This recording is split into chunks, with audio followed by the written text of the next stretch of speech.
со Марјан Николовски на радио Слободна Македонија.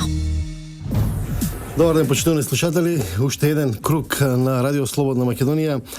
Денеска е среда. Повторно ќе дебатираме на актуелната политичка состојба во Македонија. Мој денешен гостин на оваа тема е Никола Србов, магистар по историски науки. Меѓутоа, денеска во својство на политички аналитичар за состојбите кои што ја окружуваат Македонија, особено по најавите дека на 24 април сепак ќе има избори. Ќе ги анализираме неколку состојби, однесувањето на опозицијата, последните пораки на лидерот на ВМРО ДПМН, Државната изборна комисија, прочистувањето на избирачкиот список и улогата на меѓународната заедница.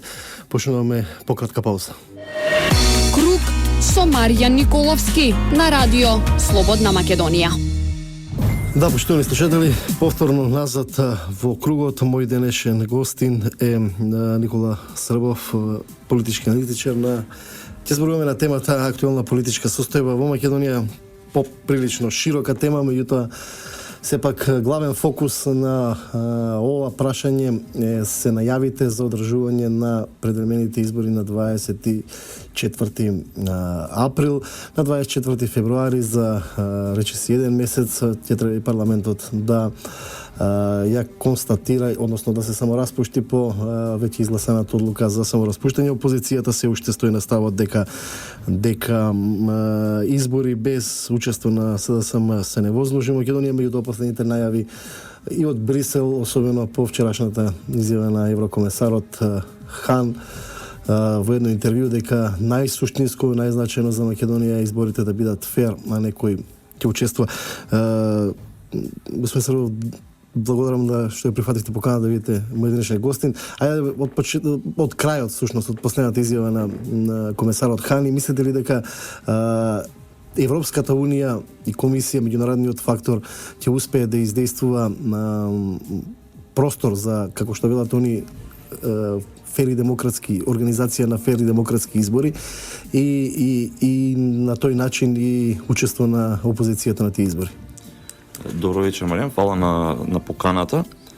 Значи, Европската комисија, Европската унија го даде својот подпис за одржување на тие избори. Де факто со тоа и се обврзува дека ќе помогне околу одржувањето на фери, регуларни и демократски слободни избори. Така да мислам дека не толку лесно би си го погазила својот подпис и својот став, бидејќи станува збор за една сериозна институција како што е ЕУ, а не за некоја локална политичка партија и организација. И сепак мислам дека ќе остане цврсто до тој став дека на 24 април мора да бидат одржани парламентарните избори во Македонија. И како што веќе спомнавте, последната изјава на господинот Хан, кој изјави не е важно кој ќе оди на избори или дали ќе оди некој на избори, важно е тие избори да бидат регуларни, демократски и слободни избори. Што мислам дека до крај ќе остане на таа позиција. Ќе може ли да се изгради, да се обезбеди на опозицијата некаква гаранција? Они под фери демократски избори го вразуваат моментот на прочистување на избирачкиот список, за прочистување на Државната изборна комисија. Вчера почна методологија, најави како тоа да се вради, и вториот момент се медиумите. И тука опозицијата изнаоѓа начини, поднесува барања невозможни да се исполнат. Значи, избирачкиот список они предлагаат да се прочистува при одење на терен од врата на врата. Тоа би трајало, мислам дека цела година. Тоа е веќе правење попис. Плюс тоа имаме проблеми доколку некои луѓе не се во тој момент во местото каде што живеат, тоа се иселени или под кријасот или некаде, не се наоѓаат на таа адреса каде што они гласаат. Ако се фати да се врши таква операција, изборите би сакале они да се одложат за година, па дури и повеќе. И они знаат, и ЕУ знае, и ВМРО знае, сите знаат дека постои софтвер кој може за минимум една недела да го прочисти избирачкиот список. Во споредба со ново издадени лични карти, лица кои наполниле 18 години и лица кои се починати, бидејќи секој починато лице во оваа држава се пријавува како такво. Значи, софтверот може веднаш да го прочисти списокот и за цела република може да се направи во рокот и помалку од една недела. А во однос на медиумите, не знам тука што, значи, гледаме како поднесуваат некои барања кои се невозможно да се изработат. Не можете вие во демократска држава да налагате на некој медиум да му уредувате неговата политика, да му кажувате смееш ова да даваш или не смееш ова да даваш на твојот медиум. Заев гледаме како имаше реакција во настапот на Канал 5, чи нам беше телевизија, каде што за него било скандалозно зошто по минутажа он нели седел и броел, Груевски го давале нешто повеќе минути отколку што го давале лидерот на опозицијата. Ова е пазарна економија. Медиумите имаат право како сакаат они да си ја уредуваат својата политика. Бидејќи имаме нели така наречени опозицијски медиуми, како што ни ги нарекуваат дел од медиумите провладени, и тие опозицијски медиуми воопшто па не ги покриваат настаните каде што настапува премиерот, председателот на ВМРО ДПМНС, господинот Никола Груевски. И затоа тука се прави еден судир кој не е возможно, нема начин како да се реши таа ситуација, а патем вие новинарите самите пред некој време донесовте нели закон, регулатива која по сите европски светски стандарди. Они бараат нешто што го нема никаде, ни во нашето опкружување, ни во Европа, ниту пак пошироко во светот. Кога стана збор за избирачкиот список и прочувствувањето, Државната изборна комисија вчера утврди процесот или начинот или условите за функционирање на оние 3 тимови на IT компании експерти кои што ќе треба да вршат прочистување на избирачкиот список. 2 ќе бидат од домашни, 1 тип меѓународни експерти кои што ќе вршат проверка на вкрстување на иста база на податоци добиена од 10 релевантни институции во Македонија.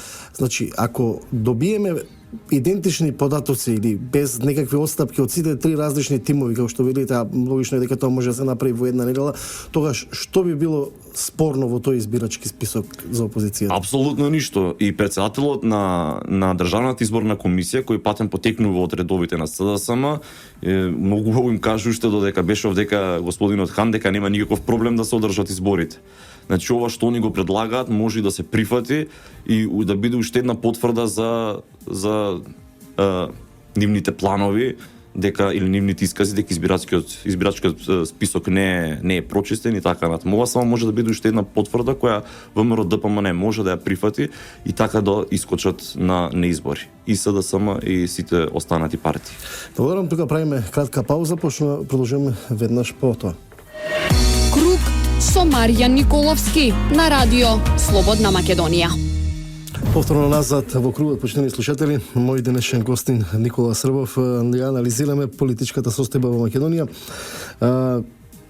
ВМРО ДПМН се чини дека направи серија отстапки во оваа година и половина од колку што трае политичката криза, за да дојдеме до ситуација дека изборите се полето на кое што треба да се веројатно расчисти целокупната оваа криза која што повеќе од една година ја држи Македонија во заложништво. Последниот чекор на владеачката партија не е во функција на отстапки, меѓутоа е во функција на демонстрирање на конечно став дека нема простор за пролонгирање на изборите. Мислите ли дека тоа дека изборите во Македонија ќе стават крај на политичката криза на 24 април? Дефинитивно друг начин нема.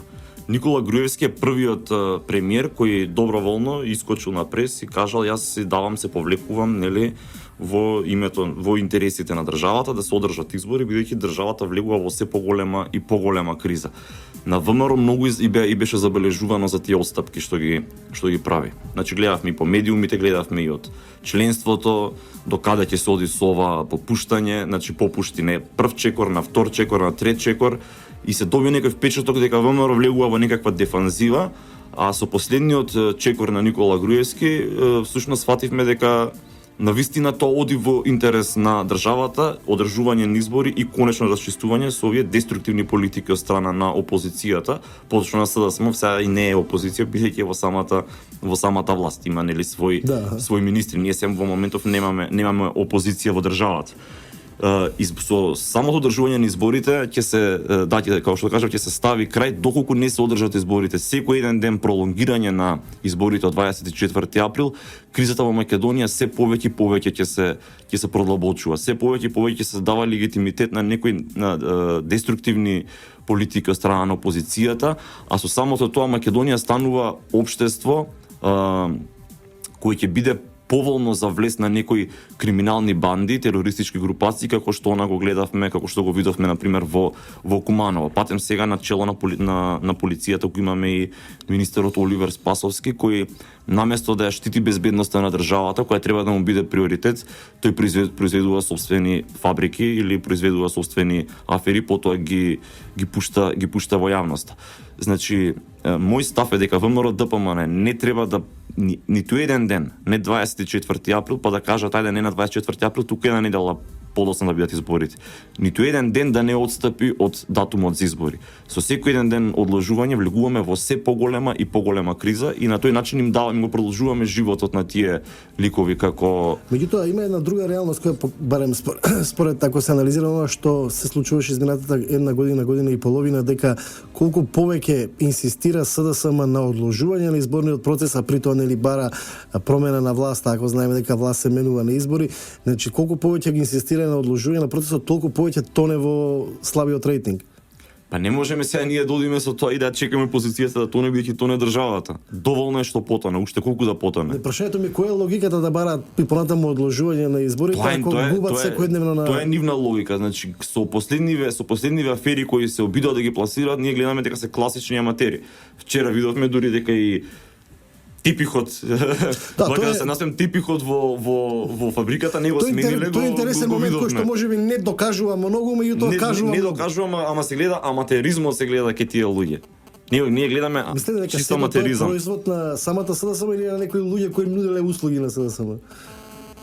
Па не знам која е таа куќа кој би нудела такви услуги, колку пари би барала за такви услуги, ако дале пари треба да ги вратат, но сепак мислам дека произлегува од СДСМ дека е навистина многу аматерско.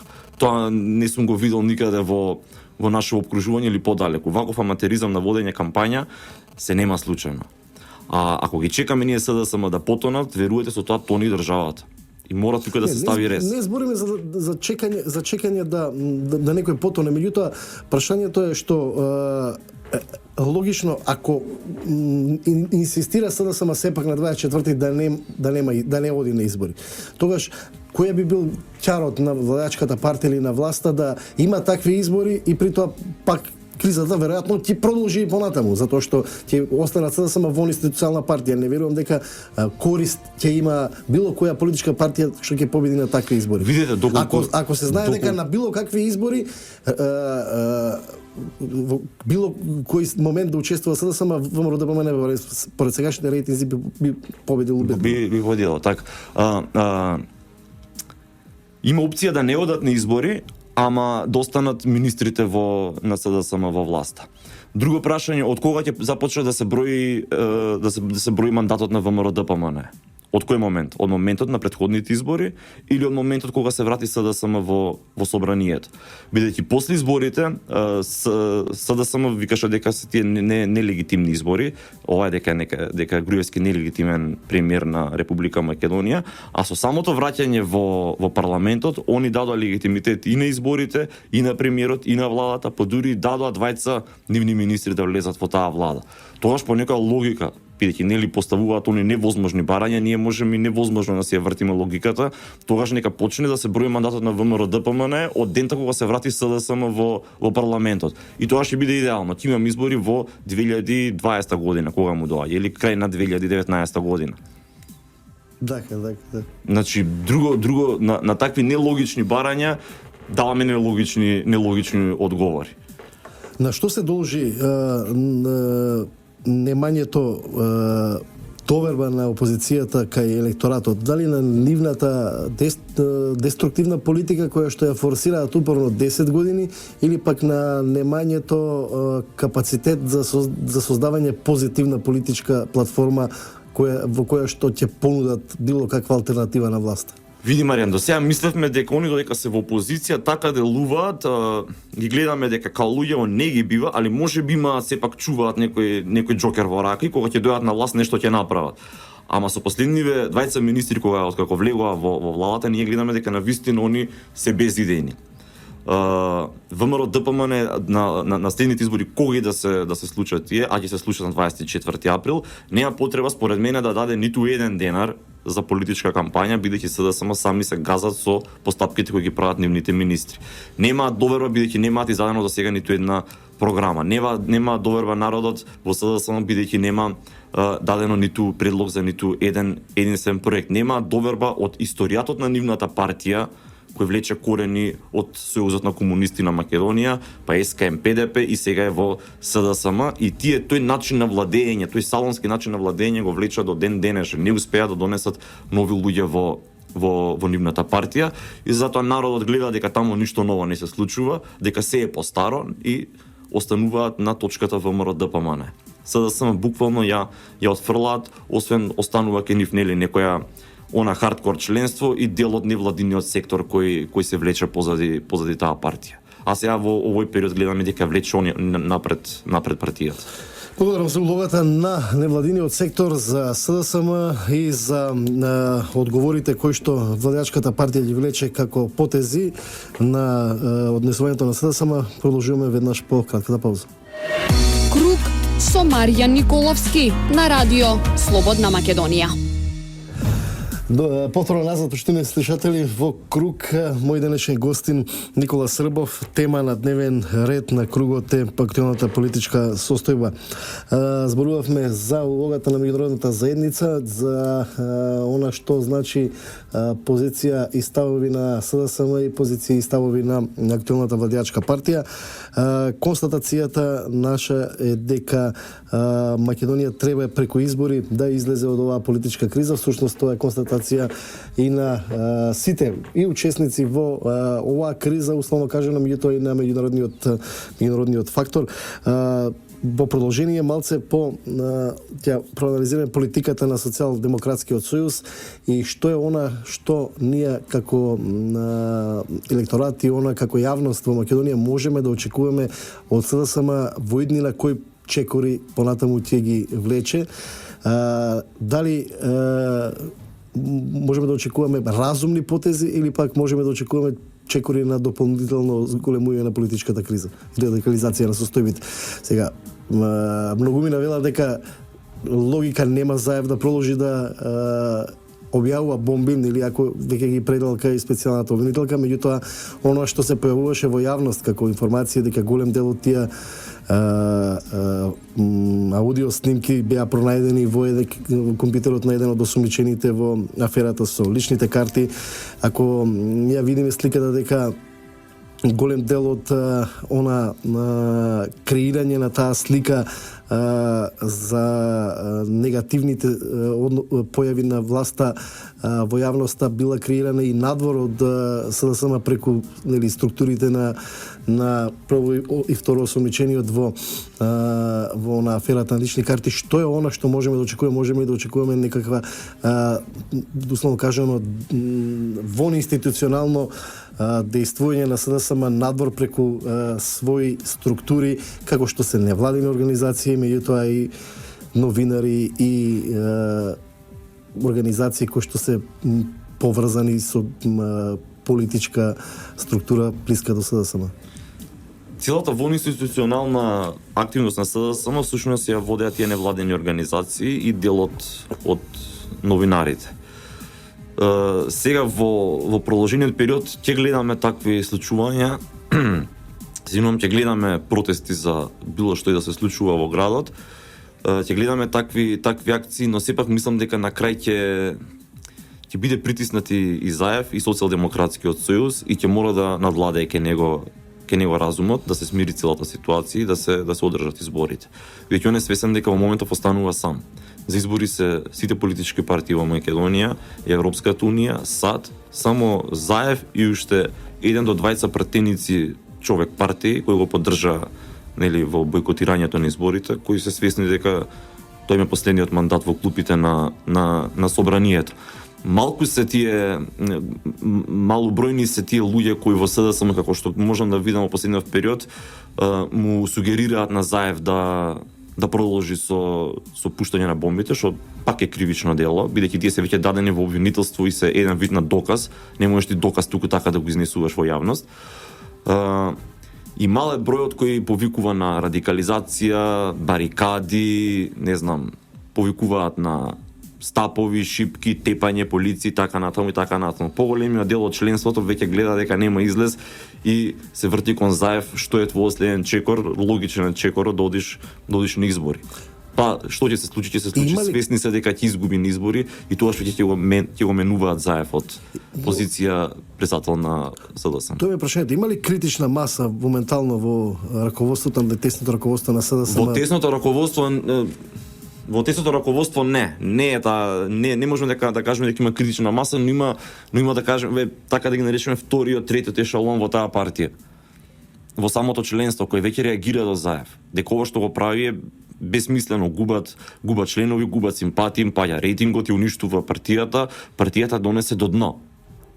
А таму има квалитетни кадри кои можат од таа партија да земат и да направат нешто на вистина сериозно, вистинска социјалдемократска опција во Македонија. И мислам дека тоа членството него ќе го бутне, а тесниот круг што е околу Заев, кој сега ги згрижи по министерствата, нормално дека ќе го следи чекорите на Зоран Заев. Која е политичката иднина на Зоран Заев според вас? Политичката иднина е после избориве кои ќе се случат, Зоран Заев го менуваат од позиција председател на Социјалдемократскиот сојуз и потоа го преземаат институциите на правдата. Дали тоа значи дека во СДСМ се отвара врата, простор за враќање на луѓето блиски до Црвенковски или пак можеби конечно некаква реформа? Можеби конечно некаква реформа, а можеби изгаснување на партијата. Јас сум како што вака мислам.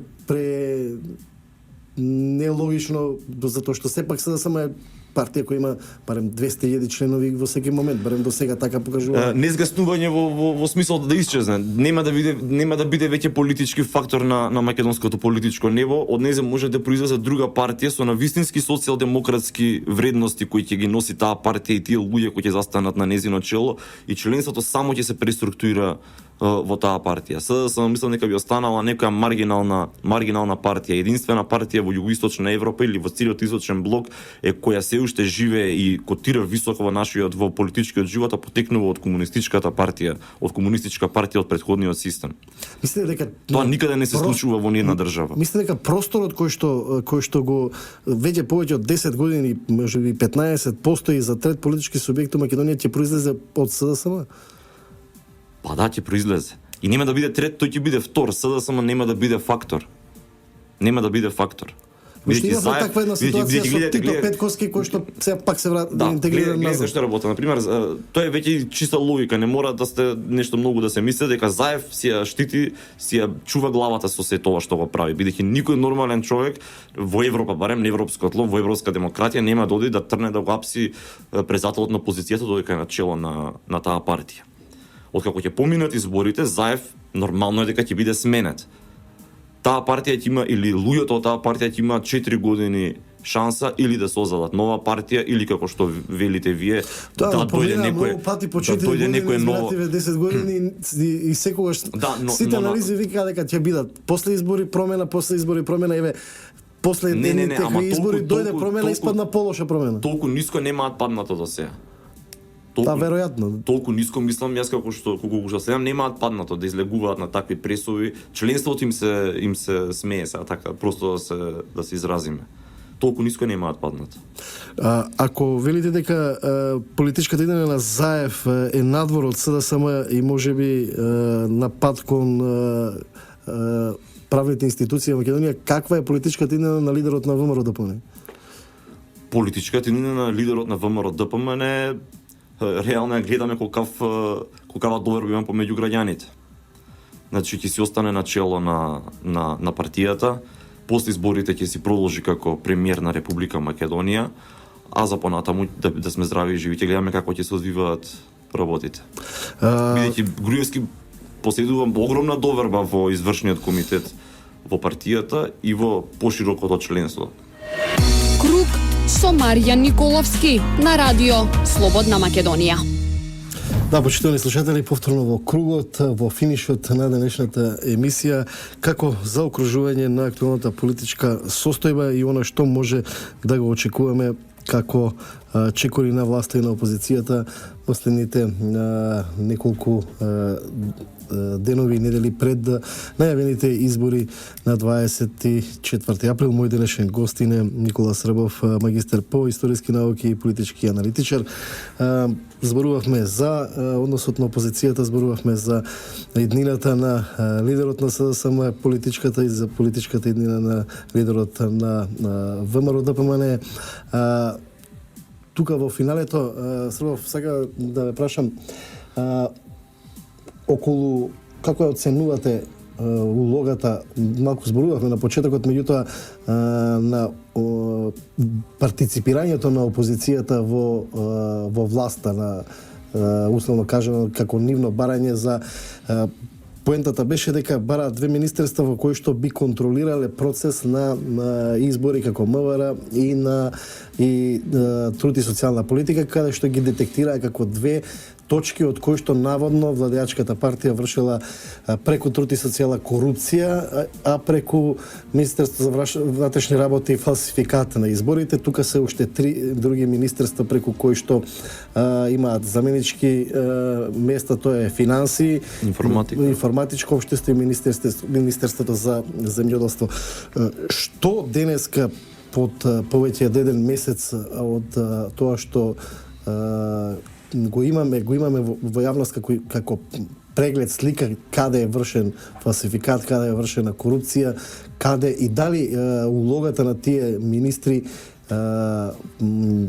всушност ја покажуваат вистинската слика или потреба од нивното партиципирање во таа влада, или пак нивното дејствување покажува дека всушност нивната идеја и цел била сосема поинаква и сосема друга.